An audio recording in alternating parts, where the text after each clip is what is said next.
ఎవరైతే వచ్చారో నారా వారి వారసులు మా చంద్రబాబు నాయుడు గారి అబ్బాయి నారా రోహిత్ గారిని మార్చిన కోరుతా ఉన్నాం.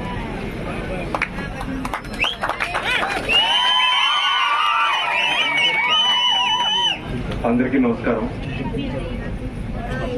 ఈ 5 ఏళ్లు ఈ రాష్ట్రం చీకట్లోకి వెళ్ళిపోయింది. 2019 మేలో మనం అందరం ఒక తప్పు చేశాం, ఒక రాక్షసుడిని ఎన్నుకున్నాం. ఆ రాక్షసుడిని అంతం చేయడానికి 3 పార్టీలు కలిసి వచ్చాయి. తెలుగుదేశం పార్టీ, జనసేన, అలాగే భారతీయ జనతా పార్టీ. ఒక రావణాసురుడిని చంపడానికి రాముడు, లక్ష్మణుడు, హనుమంతుడు, వానర సైన్యం కలిసినట్టు మనందరం కలిసాం.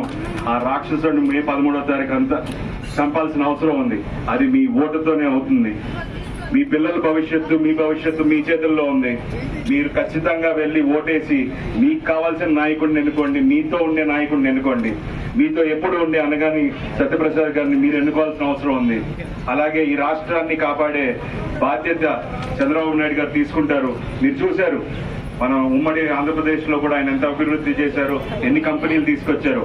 అలాగే 2014 నుంచి 19 వరకు చూసాం. మన అమరావతి రాజధాని కానీ, లేకపోతే పోలవరం కానీ, మిగతా సంక్షేమ కార్యక్రమాలు కానీ ఎలా చేశారో మీరు చూశారు.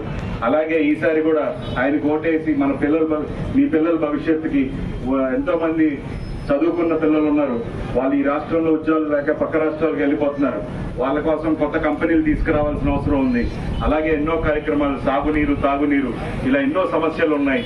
ఆ సమస్యల కోసం ఖచ్చితంగా అనగాని సత్యప్రసాద్ గారు, చంద్రబాబు నాయుడు గారు అందరూ కలిసి మీ సమస్యలన్నీ తీరుస్తారు.